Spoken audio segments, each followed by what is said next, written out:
my dance, make it hurt.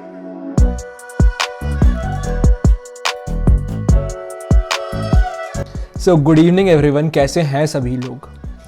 आज हम पूरा जो इंटीग्रेशन है उसकी फील लेने वाले हैं। This is the last video of our playlist of basic mathematics. इसके बाद वेक्टर्स जो है वो आपको पढ़ाया जाएगा, ठीक है। अभी तक हमने पूरा जो हमारा कैलकुलस था उसकी काफ़ी सारी फील ली है, काफ़ी सारे क्वेश्चंस करे हैं। एक एक चीज़ को, एक एक कॉन्सेप्ट को आपको to the point and without कुछ मिस करे एकदम ध्यान रखते हुए पढ़ाया गया है, एकदम आराम आराम से। तभी इतनी बड़ी प्लेलिस्ट बन गई है यार, ठीक है। जो बच्चे डर रहे हैं कि सिलेबस टाइम पे ख़त्म कैसे होगा, तो यार बिल्कुल चिंता मत करो, तुम्हारा सिलेबस मैं टाइम से ख़त्म कराऊंगा। कुछ टाइम बाद ज़रूरत पड़ेगी तो वीडियो की फ्रीक्वेंसी भी बढ़ाई जाएगी, ठीक है। लेकिन यहाँ पे कंटेंट जो है वो मिस नहीं होगा, ठीक है। आज तुम्हें कुछ चेंजेस देखने को मिल रहे होंगे मेरी जो स्लाइड्स है उनमें, ठीक है। अगर तुम्हें ये चेंजेस अच्छे लग रहे हैं यार तो कमेंट करो, ठीक है। कमेंट करना ज़रूरी है आज जो मैंने चेंजेस किए हैं, अगर तुम्हें अच्छे लगे हैं तो, ठीक है। और भी थोड़ी थोड़ी चीज़ों में बदलाव है, तुम्हें समझ आएगा। Small things which we are trying to take care of, ताकि तुम्हें जो एक्सपीरियंस मिले वो बहुत ही अच्छा एंड एक काफ़ी अच्छा ओवरऑल एक्सपीरियंस तुम्हें मिल रहा हो। ओके तो यार दिस इज़ माई नेम, ठीक है। I am Rakshit Mandloi, I am a student at BITS Pilani. My JEE Mains percentile in physics was 99.7, ठीक है। तो जेई मेंस एंड एडवांस जैसी डिफ़िकल्ट एग्जामिनेशंस को आप किस तरीके से आराम से सॉल्व करके आ सकते हैं वो मैं आपको इस चैनल पे बता रहा हूँ, ओके। एंड इसी के साथ यार तुम्हें पता है padle.in जो है that is our Instagram handle, okay. इसी के साथ padle.in जो है वहाँ पे तुम्हें बेस्ट नोट्स अवेलेबल हो रहे होंगे from the chapter which is called as kinematics, ठीक है। अब हम स्टार्ट करते हैं हमारा चैप्टर। मैंने लास्ट वीडियो ख़त्म होते होते तुमको बताया था कि जब हम किसी चीज़ को इंटीग्रेट करते हैं तो उसको इंटीग्रेट करने पे हमें एरिया अंडर द कर्व मिलता है। क्या हम इंडेफिनिट इंटीग्रेशन करते हैं तो हमें एरिया अंडर द कर्व मिलता है? जी नहीं। हम जब उसे डेफिनेट इंटीग्रेशन करते हैं तब हमें एक डेफिनेट नंबर मिलता है। वो क्या रिप्रेजेंट करता है? वो area under the curve represent करता है। फिर हमने कल कुछ कहानी देखी थी, हमने देखा था कि अगर हमें इस तरीके की कोई कर्व गिवन है, anything could be anything, and this is given by the function y equal to f of x, ठीक है। अब अगर मुझे इस कर्व का एरिया फाइंड आउट करना है between x equal to a and x equal to b, तो वो मैं कैसे करता था? ये जो एरिया है अगर मुझे ये निकालना है तो ये मैं कैसे निकालता हूँ? मैंने लास्ट वीडियो में तुमको बताया था। इसको निकालने के लिए तुम्हें क्या करना है, ये जो फंक्शन है इसको इंटीग्रेट करना है। कहाँ से कहाँ तक इंटीग्रेट करना है? From lower limit of x equal to a to upper limit of x equal to b। यानी कि मैं क्या करूँगा, मैं इसको ऐसे लिख दूंगा, मेरा जो एरिया है वो क्या आ जाएगा, that is nothing but a से b तक f ऑफ x का इंटीग्रेशन। इतना मैंने तुमको लास्ट वीडियो में समझाया था, ठीक है। अब हम इस नॉलेज को टेस्ट करते हैं कि क्या भैया आपने मुझे बताया है अगर मैं a से b तक f ऑफ x को इंटीग्रेट कर रहा हूँ तो मुझे एरिया मिल रहा है। ये आप मुझे बोल तो रहे हो, लेकिन ये मैं मान कैसे लूँ? तो इसको हम टेस्ट करने की कोशिश करते हैं। टेस्ट करने के लिए क्या करेंगे, हमारी एक्सिस बना लेते हैं। अब मैं बोल रहा हूँ कि हमें जो फंक्शन है हमारा जो फंक्शन है that is nothing but y equal to x. ये हमारी फंक्शन की रिलेशन है। ये जो ग्राफ है वो y इक्वल टू एक्स का है, ओके। अब मैं तुमसे पूछ रहा हूँ कि we have to find the area between x equal to 0 to x equal to 2। तो यहाँ पे आ जाएगा हमारा x इक्वल टू 2। अगर इस इक्वेशन में x को 2 डालेंगे तो हमें y क्या मिलेगा, y भी 2 मिलेगा। तो हमें यहाँ पे क्या मिल जाएगा, y equal to 2। I hope तुम्हें इतनी चीज़ें समझ आई हैं। यानी कि ये हाइट क्या हो गई हमारी, यहाँ पे y जो है दैट इज़ 2, तो इसको मैं बोल सकता हूँ 2 यूनिट्स। सिमिलरली यहाँ पे x इक्वल टू 0 है एंड यहाँ पे x इक्वल टू 2 है, तो ये बेस क्या हो जाएगा, ये एक ट्रायंगल बन रहा है। यहाँ पे तुम देख सकते हो एक ट्रायंगल बन रहा है, उसका बेस जो है वो क्या हो जाएगा, ये भी हो जाएगा 2 यूनिट्स, ठीक है। अब मैं तुम्हें बोल रहा हूँ कि मुझे इस ट्रायंगल का एरिया फाइंड आउट करना है।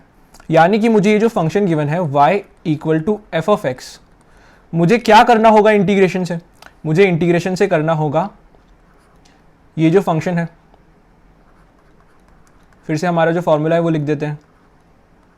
अब यहाँ पे हमारा फंक्शन क्या है? फंक्शन है y इक्वल टू एक्स, तो एफ ऑफ एक्स की जगह हम डायरेक्ट x लिख देंगे, a से b तक x dx। लेकिन यहाँ पे हमारी लोअर लिमिट क्या है? Lower limit is nothing but 0 and upper limit क्या है? अपर लिमिट इज नथिंग बट 2, तो वो लिख देता हूँ।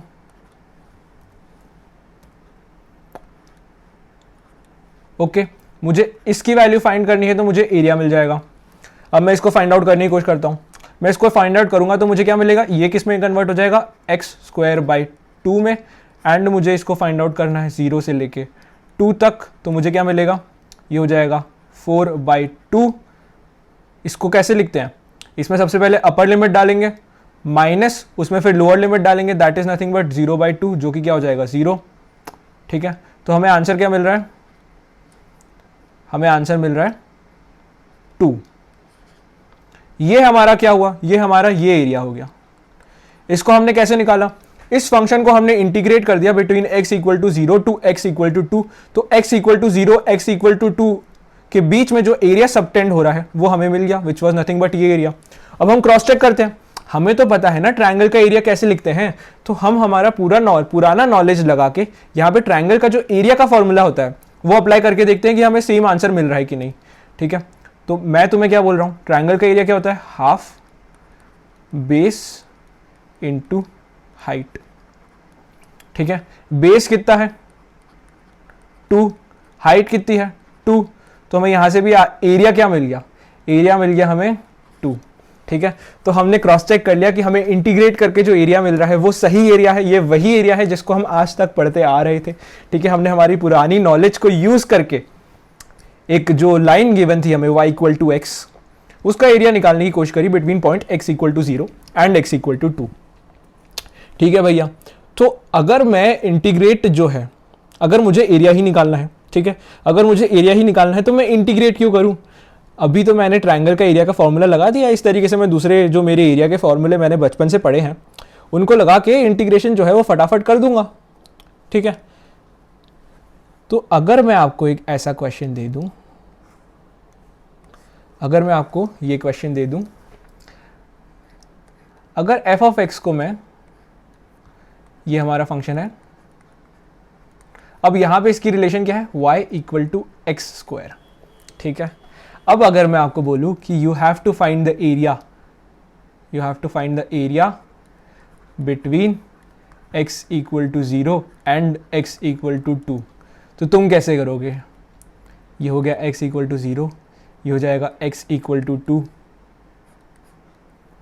एंड x इक्वल टू 2 के करस्पॉन्डिंग हमें y क्या मिलेगा? इस इक्वेशन में x को 2 रख देंगे तो हमें y क्या मिल रहा होता है? हमें y मिलेगा 4। तो अगर अब मैं तुमसे ये एरिया पूछूं तो तुम मुझे ये कैसे बता पाओगे? तुम बता ही नहीं सकते। तुम कैसे बताओगे? तुम्हें थोड़ी ना पता है कि y equal to x square के एरिया का फॉर्मूला क्या होता है। हमने तो सिर्फ ट्रायंगल, सर्कल, रेक्टेंगल, स्क्वायर, इस तरीके की चीज़ों का एरिया पढ़ा था बचपन में। अब हमें कोई भी फंक्शन गिवन है y equal to x square या फिर कोई ट्रिग्नोमेट्रिक फंक्शन है इस तरीके का, तो ये जो एरिया है एक्सिस के साथ कितना सबटेंड कर रहा है, या फिर ये ट्रिग्नोमेट्रिक फंक्शन जो है हमारा ये कितना एरिया सबटेंड कर रहा है, ये हमें कैसे निकालना पड़ेगा? वो हम निकाल रहे हैं यूजिंग इंटीग्रेशन। ठीक है, अब यहाँ पे मैं तुम्हें अपना इंटीग्रेशन यूज करके निकालने का बताता हूँ कैसे। हमारे इंटीग्रेशन क्या है? नथिंग बट y थोड़ी ना आता है, अंदर क्या होता है? f ऑफ x लिखा होता है, y भी बोल सकते हैं, डजेंट मैटर, y ही तो f ऑफ x होता है। मैंने तुम्हें बताया f ऑफ x क्या देता है हमें? अगर उस फंक्शन में हम x रखते हैं तो हमें एक आउटपुट मिलता है, तो वो f ऑफ x होता है, और उस आउटपुट को ही तो हम y बोल देते हैं। ठीक है, तो डजेंट मैटर, यहाँ पे y भी लिख सकते हैं हम, dx with respect to x integrate कर रहे हैं हम, एंड हमें यहाँ पे लोअर लिमिट है a, अपर लिमिट है b। ठीक है, या फिर हम इसको ऐसे भी लिख सकते थे a से b तक f ऑफ x dx। ठीक है, यहाँ भी बताए हमें हमारा f ऑफ x जो है वो क्या है? x स्क्वायर, तो a से b तक हमें इंटीग्रेट करना है x स्क्वायर dx। ठीक है, हमारी जो लोअर लिमिट है वो क्या है? हमारी जो लोअर लिमिट है वो x इक्वल टू 0 है and upper limit x equal to 2 है, तो यार हम वो रख देंगे। Lower limit is x equal to 0, upper limit is x equal to 2 and अब मैं इसकी वैल्यू फाइंड आउट करने की कोशिश करूँगा। तो मुझे इसको सॉल्व करते आता है, इसको मैं सॉल्व करके लिख दूंगा, this is nothing but x cube by 3 0 से 2 एंड जब मैं इसको सॉल्व करूंगा तो मुझे क्या मिलेगा, मुझे मिलेगा x क्यूब क्या हो जाएगा अगर मैं x में 2 रहूंगा, दैट विल बी 8 और नीचे बाई 3 है तो 8/3 माइनस जब मैं 0 रखूंगा तो दैट विल बी 0, तो ये क्या आ जाएगा मेरा एरिया। इस तरीके से मैंने इंटीग्रेशन को यूज करके चालाकी से एरिया निकाल लिया। अब तुमको थोड़ा समझ आ रहा है, ठीक है। अब आ गई बात कि भैया मुझे इंटीग्रेट करके ये एरिया मिल कैसे रहा है। आपने तो मुझे बता दिया कि डिफरेंशिएशन का उल्टा होता है इंटीग्रेशन, लेकिन आपने मुझे समझाया था कि डिफरेंशिएट करने पे मुझे स्लोप ही क्यों मिलती है। क्या मुझे ये भी बताओगे कि इंटीग्रेट करने पे मुझे एरिया ही क्यों मिलता है? बिल्कुल बताऊंगा। और अब मैं तुम्हें ये बताने वाला हूं कि जब आइजैक न्यूटन ने पहली बार इंटीग्रेशन जो है उसके बारे में सोचा होगा तो उसने किस तरीके से सोचा होगा, ठीक है। हम अब इंटीग्रेशन भूल जाते हैं, अब हम इंटीग्रेशन को डेवलप करने की कोशिश करेंगे, ठीक है। अब हम इंटीग्रेशन को स्क्रैच से बनाएंगे। कैसे? ठीक है, समझाता हूं तुमको। अब मैं तुम्हें फिर से एक और प्रॉब्लम दे रहा हूं, लेकिन इस बार तुमको इस प्रॉब्लम को सॉल्व करना है विदाउट यूजिंग इंटीग्रेशन, ठीक है। You have to solve this without using integration. तो फिर से हमारा ग्राफ बना लेते हैं, तो हमारी एक्सिस बना लेते हैं यार सबसे पहले।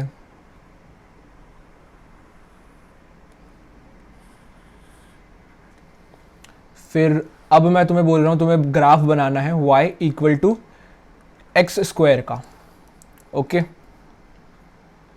तो y equal to x square का ग्राफ कैसा दिखेगा? अभी अभी हमने देखा इस तरीके का कुछ ग्राफ होगा हमारा।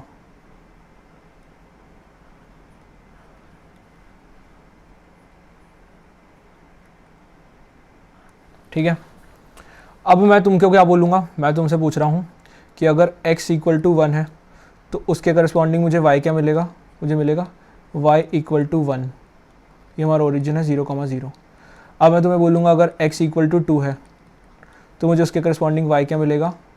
y equal to 4। सिमिलरली अगर x इक्वल टू 3 है तो मुझे उसके करस्पॉन्डिंग y क्या मिलेगा? y equal to 9। अगर x इक्वल टू 4 है तो उसके करस्पॉन्डिंग हमें y क्या मिलेगा? y equal to 16। एंड अगर x इक्वल टू 5 है, अगर x इक्वल टू 5 है तो उसके करस्पॉन्डिंग मुझे y क्या मिलेगा? y equal to 25। अब मैं तुमसे क्या पूछ रहा हूं? मैं तुमसे पूछ रहा हूं we have to find the area between x equal to 0 and x equal to 5।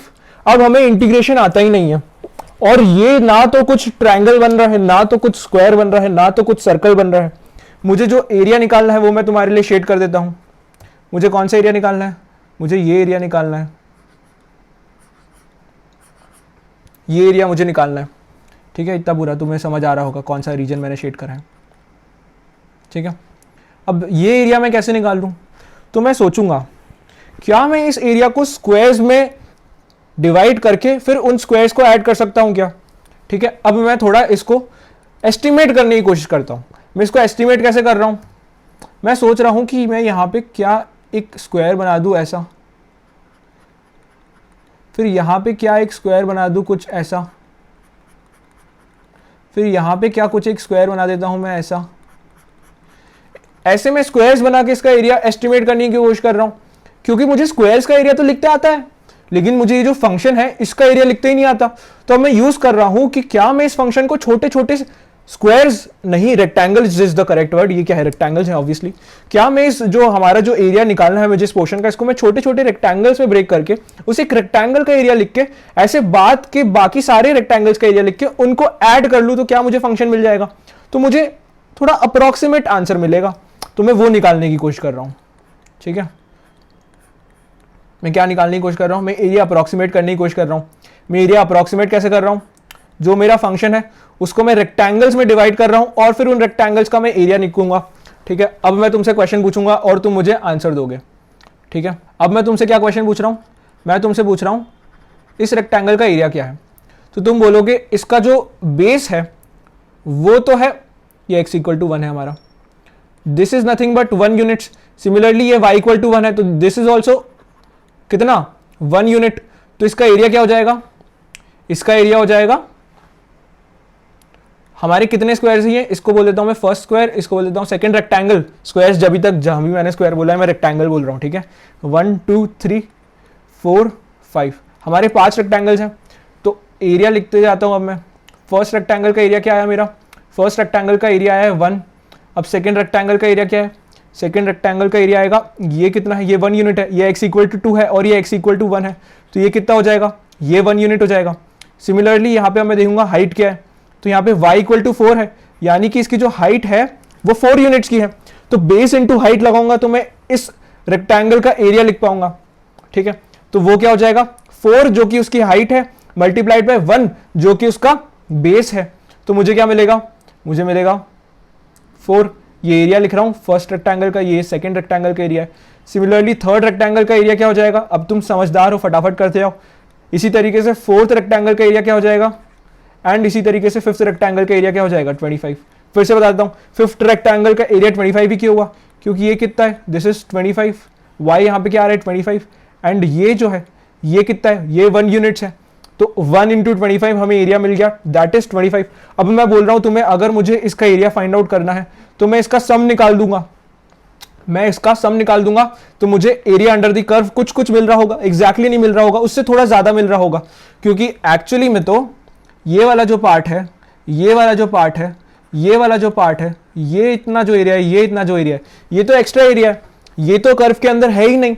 लेकिन मेन जो तरीका यूज कर रहा हूं उसमें क्या ये वाला एक्स्ट्रा पार्ट भी आ रहा होगा, तो वो भी आ रहा होगा, तो हमें जो एरिया मिलेगा वो लगभग लगभग एरिया अंडर द कर्व जितना ही होगा, लेकिन उससे थोड़ा ज्यादा होगा। थोड़ा ज्यादा क्यों होगा, क्योंकि ये थोड़ा एक्स्ट्रा पार्ट भी तो मैं ले लूंगा। ऐसा मैं क्यों कर रहा हूं, क्योंकि मैं कोशिश कर रहा हूं कि इसका मैं एरिया कैसे तैसे करके निकाल दूं, ठीक है।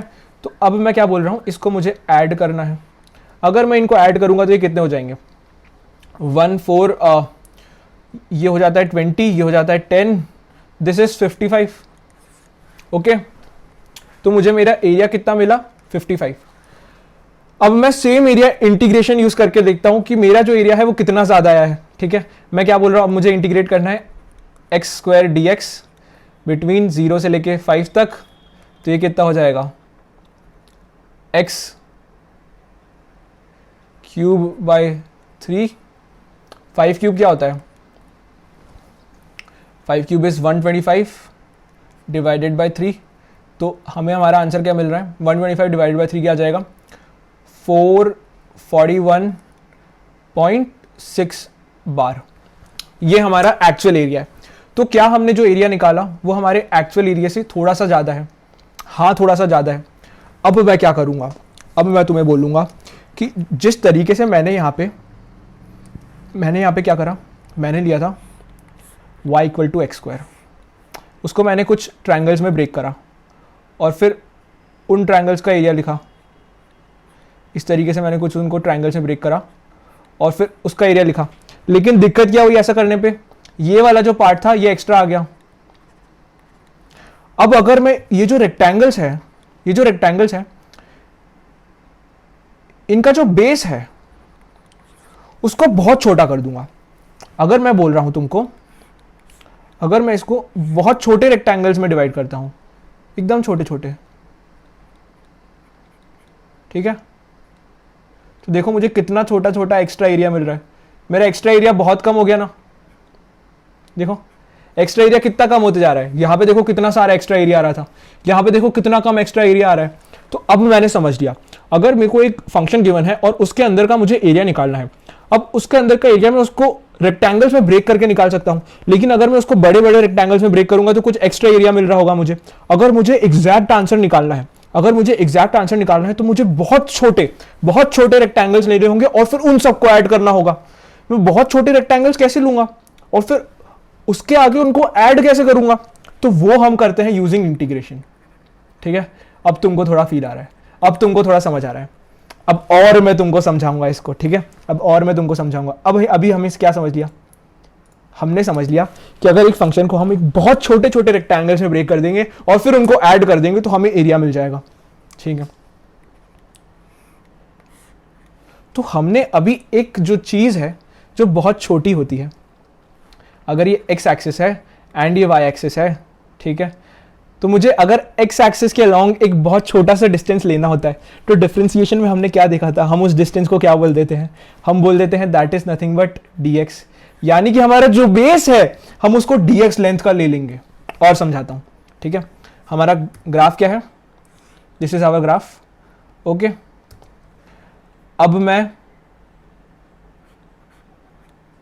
क्या बोल रहा हूं, मुझे एक ट्रायंगल लेना है, इस x के करस्पॉन्डिंग मुझे एक y मिलेगा, x के करस्पॉन्डिंग मुझे एक y मिलेगा, क्योंकि ये फंक्शन भी रिलेटेड है y equal to f of x से, है ना। तो मुझे x डालूंगा तो एक y मिल रहा होगा, तो मैंने यहाँ पे, तो ये पॉइंट क्या हो गया मेरा x, y। अब मैं क्या बोल रहा हूँ, अब मुझे इसका एरिया निकालना है।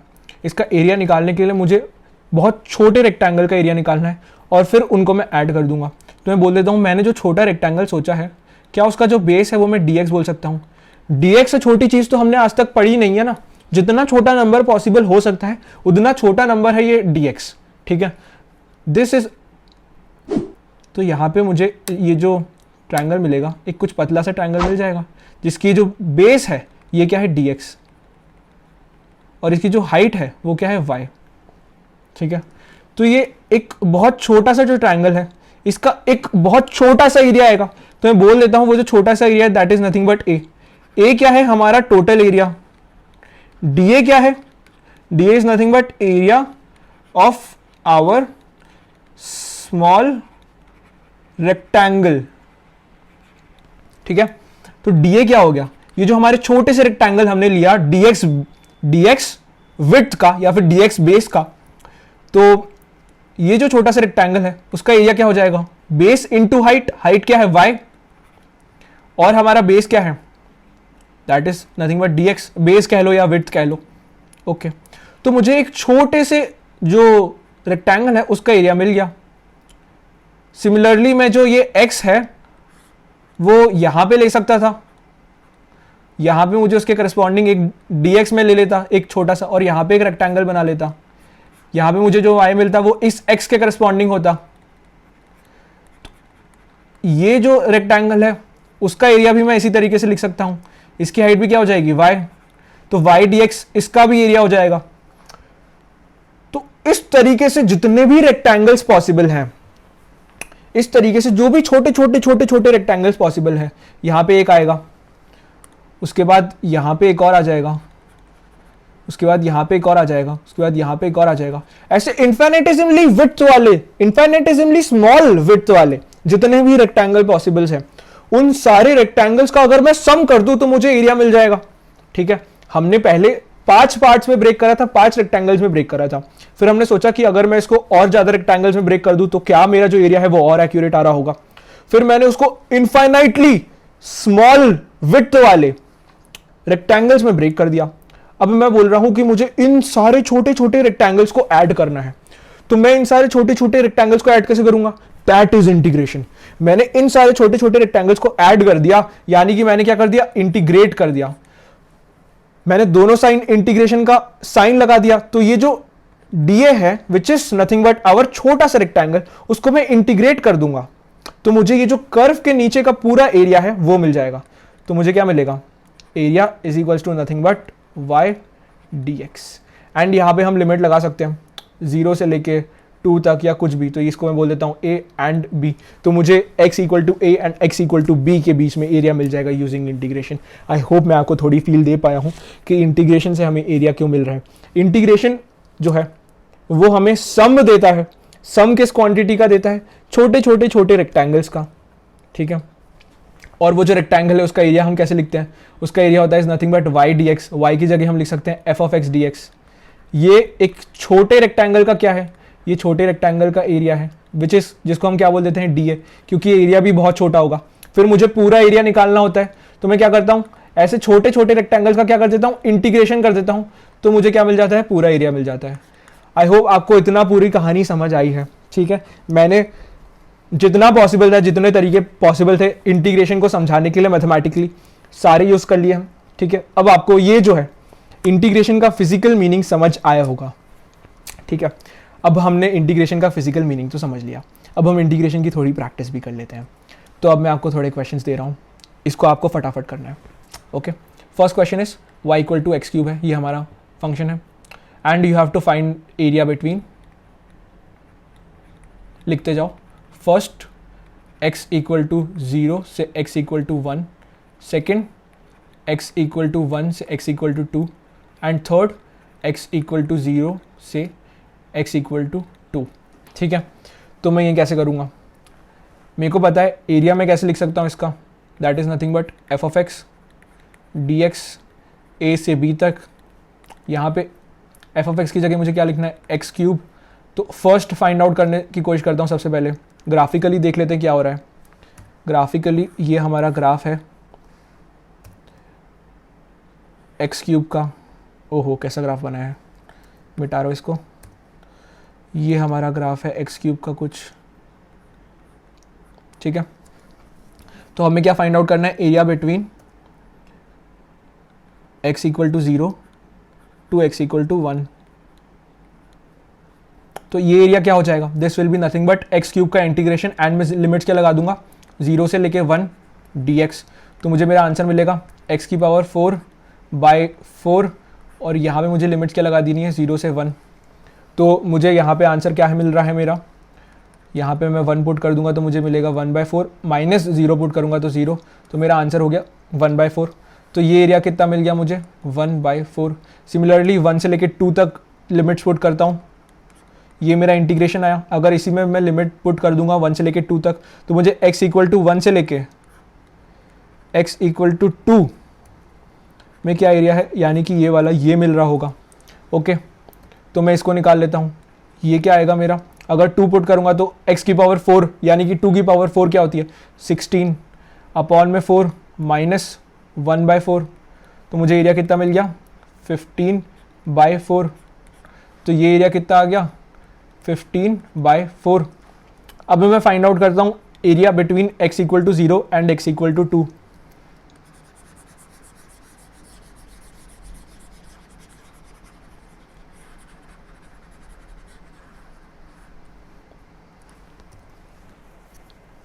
अब मुझे फाइंड आउट करना है एरिया बिटवीन 0 से लेके 2 तक। तो इस तरीके से मैं इसका एरिया लिख दूंगा, ये क्या आ जाएगा x की पावर 4/4 0 से लेके 2 तक, और ये क्या आ गया मेरा answer 16/4 minus 0, that is nothing but 4। मेरा आंसर क्या आ गया, एरिया क्या 4। ठीक है, और यहां से तुम क्रॉस चेक भी कर सकते हो, ये एरिया कितना हो गया 4, यहां से तुम क्रॉस चेक भी कर सकते हो। x इक्वल टू 0 से लेके और x इक्वल टू 1 के बीच में जो एरिया था, प्लस x इक्वल टू 1 से लेके x इक्वल टू 2 के बीच में जो एरिया था, इन दोनों का एडिशन ही तो मुझे ये टोटल एरिया मिल रहा होगा। तो वही हो रहा है यार, 1/4 प्लस 15/4 कर लो, क्या मिल रहा है तुम्हें 16/4, वही हमारा आंसर है, दैट इज नथिंग बट 4। ठीक है, तो तुम्हें थोड़ा सा और एरिया की अब जो है फील आई है। ठीक है, अब तुम्हें थोड़ा सा मैं कंफ्यूज करने की कोशिश करता हूँ। ठीक है, तुम्हें थोड़ा सा मैं कंफ्यूज करने की कोशिश करता हूँ। ठीक है, y equal to x cube अगर मुझे फंक्शन गिवन है, वही हमारा पुराना फंक्शन है, लेकिन इस बार आई होप तुम्हें पता है इस फंक्शन का ग्राफ जो है वो कैसा दिखता है ना, पता है ना, इस फंक्शन का ग्राफ ऐसा होता है। भैया ऐसा क्यों होता है, तो यार वैल्यूज पुट करके देख लो, 1 पे क्या देगा ये 1, सिमिलरली -1 पे क्या दे रहा है ये -1, इसलिए ये थर्ड क्वाड्रेंट में घुस गया है। इस तरीके से तुम सोच सकते हो इसका ग्राफ ऐसा ही क्यों आ रहा है। अब मैं तुम्हें बोल रहा हूं, क्या बोल रहा हूं, find area between x equal to -1 and x equal to 1। ठीक है, मैं तुम्हें बोल रहा हूं तुम्हें ये एरिया फाइंड आउट करना है, तो तुम ये एरिया फाइंड आउट करोगे। ठीक है, कैसे करोगे, तुम लिख दोगे x³ dx और इसको इंटीग्रेट कर दोगे -1 से 1 तक। तो ये क्या मिल जाएगा तुम्हें x की पावर 4/4, और यहाँ पे लिमिट्स लगानी -1 से 1 तक। सबसे पहले तुम इसमें 1 रख दोगे तो तुम्हें क्या मिलेगा 1/4, माइनस ऑफ -1 रख दोगे, -1 की पावर 4/4, -1 की पावर 4 क्या होगी, दैट इज नथिंग बट 1। तो तुम्हें मिलेगा, ये कैंसिल हो जाएंगे और तुम्हें एरिया क्या मिल गया 0। उड़ी बाबा, एरिया 0 कैसे आ गया, यहाँ पे -1 है, अगर x इक्वल टू -1 है एंड x इक्वल टू 1 है, तो ये जो कर्व एरिया सबटेंड कर रही है वो तो कुछ ऐसा है। ये एरिया 0 कैसे आ गया? ये एरिया 0 इसलिए आ रहा है, ठीक है, ये चीज अभी तक तुम्हें नहीं पता थी तो अब इसको तुम नोट डाउन कर लो। ये 0 इसलिए आ रहा है क्योंकि इंटीग्रेशन जो होता है ये हमेशा क्या देता है हमको? This always gives us algebraic area.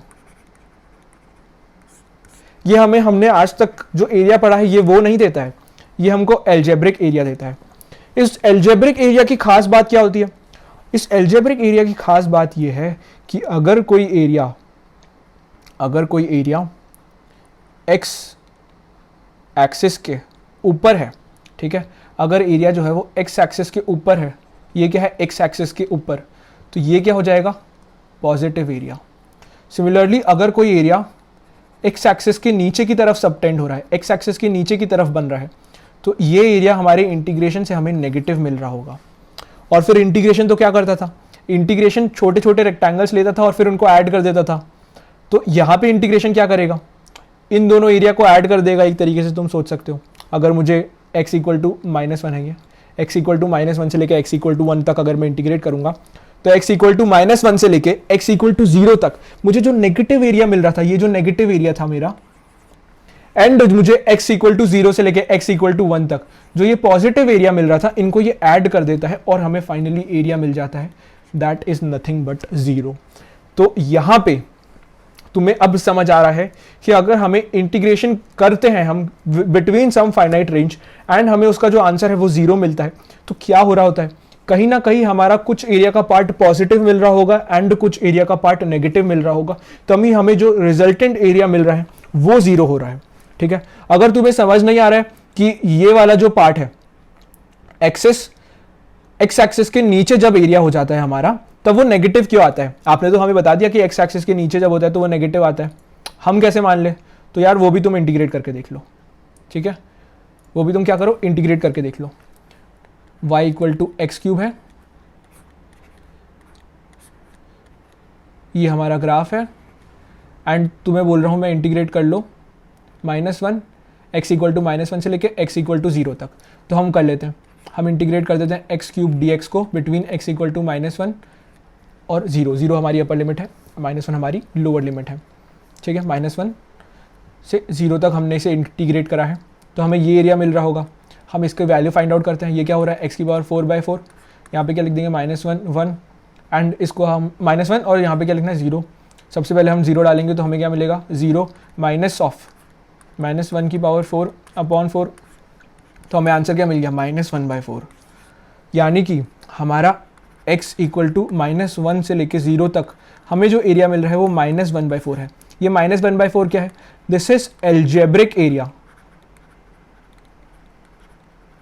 इसलिए -1/4 हमें एरिया मिला x इक्वल टू -1 से लेके x इक्वल टू 0 तक। एंड हमने पहले देखा था x इक्वल टू 0 से लेके x इक्वल टू 1 तक हमें जो एरिया मिल रहा था दैट वाज 1/4। तो इंटीग्रेशन ने क्या करा? इंटीग्रेशन ने उन दोनों एरिया को ऐड कर लिया, दैट इज -1/4 एंड प्लस 1/4। तो तुम्हें नेट इंटीग्रेशन के बाद जो आंसर मिला, जो एल्जेब्रिक एरिया मिला, वो 0 मिल गया, क्योंकि हमारा जितना पॉजिटिव एरिया था हमें उतना ही नेगेटिव एरिया मिल रहा था। तो ये जो है कैंसिल आउट हो गए। तो अब तुम्हें थोड़ा समझ आ रहा है कि इंटीग्रेशन करने पे हम जो एरिया की बात करते हैं वो नेगेटिव भी हो सकता है, ठीक है। अब अगर मैं तुमसे बोलूंगा कि अगर मुझे क्या बोल रहा हूं मैं तुमको बोल रहा हूं कि अगर मुझे x equal to -1 and x equal to 1, मुझे अगर एल्जेब्रिक एरिया फाइंड नहीं करना जो मुझे इंटीग्रेशन से मिलता है, मुझे फाइंड आउट करना है रियल एरिया। तो रियल एरिया मैं कैसे फाइंड आउट करूंगा? अब तुम याद रखना, रियल एरिया फाइंड आउट करने के लिए जितना भी अपना एरिया का जो पार्ट था वो एक्सिस के नीचे हो रहा था, यानी कि नेगेटिव हो रहा था, मैं उसको पॉजिटिव बोल दूंगा, तो मुझे रियल एरिया मिल जाएगा। ये है हमारा ग्राफ एंड ये हमारा एरिया है। ये तो हमारा पॉजिटिव ही एरिया था, ये क्या था? हमारा नेगेटिव एरिया। मैं क्या बोल रहा हूं? जो भी नेगेटिव एरिया है उसको पॉजिटिव बोल दो। तो यहां से मुझे एरिया मिल रहा था 1/4 और इसमें मैं ऐड कर रहा था हमारा जो यहाँ पे नेगेटिव एरिया था, तो मुझे मिल रहा था 0। लेकिन अब अगर मुझे रियल एरिया निकालना है तो मैं क्या बोल रहा हूँ, जितना भी मेरा नेगेटिव एरिया था उसको मैं क्या बोल दूंगा, पॉजिटिव एरिया, उसको मैं पॉजिटिव कर दूंगा। तो यानी कि -1/4 को मैं क्या लिख दूंगा, 1/4, एंड तुम्हें रियल एरिया मिल गया, दैट इज नथिंग बट 2/4 और 1/2। ठीक है, आई होप तुम्हें इतनी चीज़ें समझ आई होगी। क्लास 11th में ये काफ़ी टीचर्स इग्नोर कर देते हैं, ये वाला कंसेप्ट बताना। इनफैक्ट मेरे टीचर ने भी इग्नोर कर दिया था, मुझे काफ़ी कंफ्यूजन हुआ था एक्चुअली में। बाद में जब हम फिजिक्स यूज़ करते हैं तब हमें ऐसी काफ़ी सिचुएशंस बन जाती है जहाँ पे हम फंस जाते हैं जब हमारा एरिया 0 आ जाता है। तब उसको किस तरीके से टैकल करना है वो अब आपको थोड़ा सा समझ आ रहा होगा। अब आपको यहाँ से मैंने थोड़ी सी हिंट दे दी है। अब जब एक्चुअल फिजिक्स में कोई सी टफ सी प्रॉब्लम में आप फंसोगे तो आपको थोड़ा सा आइडिया होगा आपको करना क्या है। यू वोंट बी क्लूलेस मेरी तरह। आई वॉज क्लूलेस क्योंकि मेरी टीचर ने मुझे ये बताया ही नहीं था। ठीक है, ओके, अब कुछ और प्रैक्टिस कर लेते हैं। ठीक है, अब थोड़े उटपटांग फंक्शन देख लेते हैं। अगर y = e⁻x है, इसका ग्राफ भी कैसा होता है, एक्सपोनेंशियल ग्राफ होता है। एंड तुम्हें फाइंड आउट करना है बिटवीन 0 and 1, तुम्हें ये एरिया फाइंड आउट करना है। कितनी सारी प्रैक्टिस करा दी मैंने। तो कैसे करेंगे यार, e⁻x को इंटीग्रेट करना है 0 से लेके 1 तक। सिमिलर ईजी है। e⁻x का इंटीग्रेशन क्या आएगा, e⁻x लिमिट्स क्या आएगी हमारी 0 से लेके 1 तक। तो हमें आंसर क्या मिलेगा, e⁻1 माइनस अपर लिमिट पहले डालते हैं फिर माइनस लोअर लिमिट, e⁻0 क्या हो जाएगा, e⁻0 क्या हो जाएगा, e⁻0 इज नथिंग बट 1। किसी भी चीज़ की पावर 0 क्या होती है, 1। तो ये हमारा आंसर आ गया। सिमिलरली एक और एग्जांपल देख लेते हैं। अब अगर तुम्हें y = sin x गिवन है, तो आई होप अभी तक तुमने मैथ्स में पढ़ लिया है कि y = sin x का जो ग्राफ है वो हम कैसे बनाते हैं। नहीं पढ़ा है तो मैं बताता हूँ। ये y = sin x है। ठीक है, ये क्या है हमारा थीटा इन, या फिर x बोल लो, x इन रेडियन, एंड ये हमारी y एक्सिस है। तो हमारा जब इसमें x हम 0 रखेंगे तो हमें y क्या मिलेगा, 0। फिर हम जब π/2 रखेंगे x को तो हमें y क्या मिलेगा, 1। ठीक है, तो यहाँ पे 1 आ गया, यहाँ पे 0 आ गया। अब अगर हम पाई रखेंगे तो हमें फिर से क्या मिल जाएगा, 0। अब हम 3π/2 रखेंगे तो हमें क्या मिलेगा, y -1। ये सारी वैल्यूज कैसे निकालनी तुमको मैंने सिखाई है। अब तुम ये फटाफट तुम्हारे दिमाग में करते करते निकाल सकते हो। कुछ टाइम बाद तुम्हें अपने आप याद भी होने लगेगी। ओके, तो हमारा ग्राफ कैसा दिखेगा, कुछ ऐसा हमारा ग्राफ दिखेगा। ठीक है, एंड ये वापस 0 कहाँ पे हो जाएगी, वापस 0 हो जाएगी एट 2π। ओके, अब मैं तुमसे पूछ रहा हूँ, find me the area between x = 0 and π/2। तो हम क्या करेंगे, हमें तो इंटीग्रेट करना है और फिर लिमिट डालनी है 0, lower limit and upper limit डालनी है π/2। तो मुझे ये एरिया मिल जाएगा। ओके, तो ये एरिया मैं कैसे लिख दूंगा, इंटीग्रेशन ऑफ sin x 0 से लेके π/2 dx। तो ये क्या आ जाएगा, cos x, integration sin x का क्या होता है, -cos x। भैया भूल गए थे क्या, नहीं भूला था, है ना। तो और इसमें मेरे को लिमिट्स क्या रखनी है, 0 से लेके π/2। ठीक है, तो अब मैं इसका आंसर क्या लिखूंगा, मेरा minus of cos of π/2 minus of cos of 0। तो कॉस ऑफ π/2 क्या होता है, this is nothing but 0, minus cos 0 क्या हो जाएगा, कॉस 0 होता है 1, तो माइनस कॉस 0 हो जाएगा -1। एक बाहर माइनस ऑलरेडी है तो ये हमें मिल जाएगा +1। तो अब तुम ये याद कर सकते हो, तुम याद कर सकते हो area between x = 0 and x = π/2 is equals to +1 sine के फंक्शन में। ठीक है, यानी कि इस तरीके की ये जो डोम हमें मिल रही है साइन के फंक्शन में, इसका ये जो आधा एरिया है ये कितना आ रहा है, +1। तो अब मैं तुमसे पूछूंगा लॉजिकली, ये जो पूरा एरिया है ये क्या होना चाहिए। तो तुम बोल दोगे यार इसका अगर +1 एरिया है, तो मैं देख रहा हूँ कि ये वाला जो पार्ट है ये भी इस पार्ट जैसा ही दिख रहा है, तो इसका एरिया भी +1 आएगा। तो इस पूरे टोटल का एरिया मैं बोल सकता हूँ 2 आना चाहिए। इंटीग्रेट करके भी देख लेते हैं 2 ही आ रहा है क्या, इंटीग्रेट करके भी देख लेते हैं 2 ही आ रहा है क्या।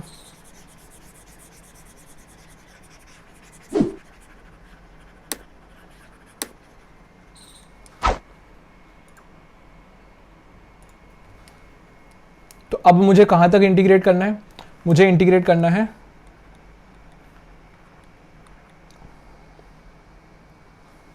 0 से लेके पाई तक, तो मैंने वो लिख दिया। यहाँ पे मेरा इंटीग्रेट करने पे मुझे माइनस कॉस एक्स मिला और मैंने मेरी लिमिट्स ऐसी की ऐसी रहने दी। अब मैं मेरी लिमिट्स जो है वो लगा दूंगा, तो मेरी लिमिट्स क्या हो जाएगी, minus cos of pi minus cos of 0। ये मुझे लिमिट्स पुट करके मेरा मिल रहा होगा। कॉस पाई क्या होता है, cos pi is nothing but -1, cos pi is nothing but -1। तो मुझे क्या मिलेगा, माइनस ऑफ -1 माइनस, और यहाँ पे कॉस 0 क्या होता है 1, ठीक है। तो कॉस पाई की जगह मैंने रख दिया -1 और कॉस 0 की जगह मैंने रख दिया 1। ये माइनस माइनस प्लस हो जाएंगे, ये माइनस माइनस प्लस हो जाएंगे, एंड अब मुझे अपना एरिया क्या मिल जाएगा 2, जो कि मैंने इंट्यूटिवली भी देख लिया था क्या होना चाहिए, ठीक है। अब मैं तुमसे क्या पूछ रहा हूँ, अब मैं तुमसे एक और सवाल पूछता हूँ, ठीक है। ये तुम्हारा होमवर्क क्वेश्चन है जो अब मैं तुमसे पूछूंगा। मैं तुमसे पूछ रहा हूँ, find me the area between x equal to π/2 and x equal to 3 π/2। यानी कि मैं तुमसे पूछ रहा हूं, मुझे ये एरिया पता करना है। जो मेरे समझदार बच्चे हैं उनको तो समझ आ गया है ये एरिया क्या आना चाहिए, ठीक है।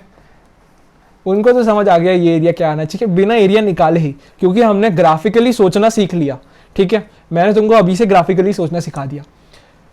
तो जो मेरे समझदार बच्चे उनको पता है इसका एरिया क्या आएगा, लेकिन तुमको फिर भी एक बार करके देखना है कि तुम जो सोच रहे हो इसका एरिया आना चाहिए, इसका एरिया वही आ रहा है क्या, ये एरिया नेगेटिव हो जाएगा क्या, ये एरिया हमारा पॉजिटिव हो जाएगा क्या। जी हाँ, ठीक है। सिमिलरली आप x equal to pi and x equal to 3 π/2 के बीच में एरिया निकाल के देख सकते हो कि वो नेगेटिव आ रहा है कि नहीं। जिस तरीके की हमने analysis y equal to x cube के लिए करी थी, ठीक है। काफ़ी सारी एनालिसिस जो है इस वीडियो में हमने करी है, पूरा खुद से हमने समझने की कोशिश करी कि इंटीग्रेशन कर क्या रहा है, प्रूफ देखा उसका पूरा, है ना।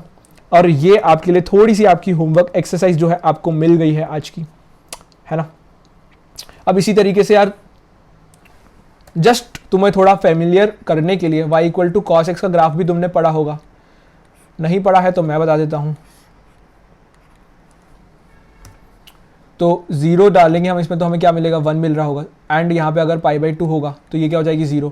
सिमिलरली पाई पे हमें क्या मिलता है -1, हमने अभी देखा था कॉस पे, एंड 3 π/2 पे मुझे क्या मिल जाएगा फिर से 0। तो कुछ इस तरीके का ग्राफ है, मैं बोल सकता हूँ कॉस का।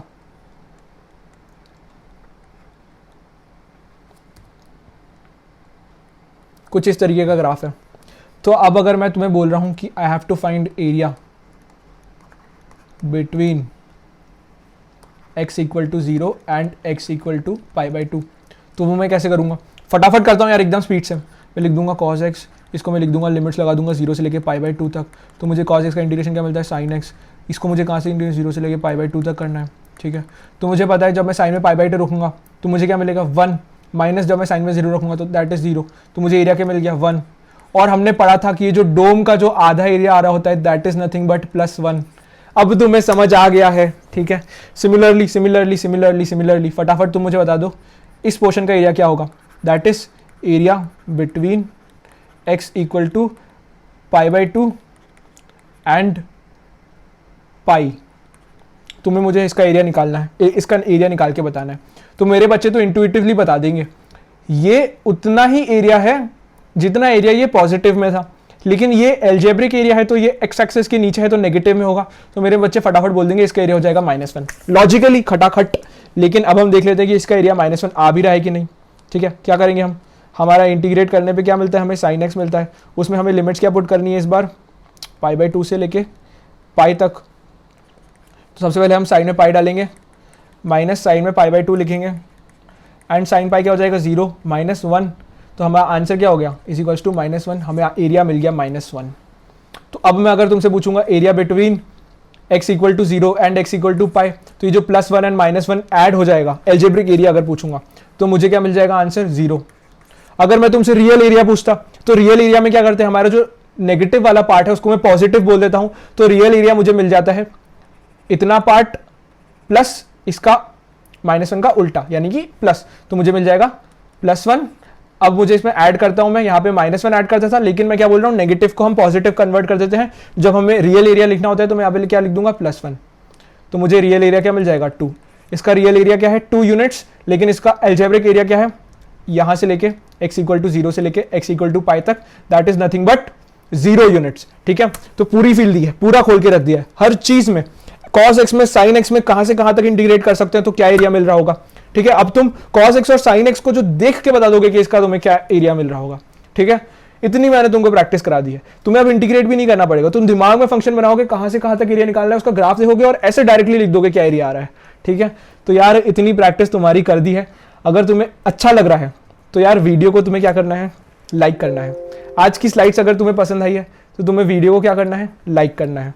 ठीक है, और मुझे कमेंट करके बताना है ये तरीका अच्छा लग रहा है कि नहीं।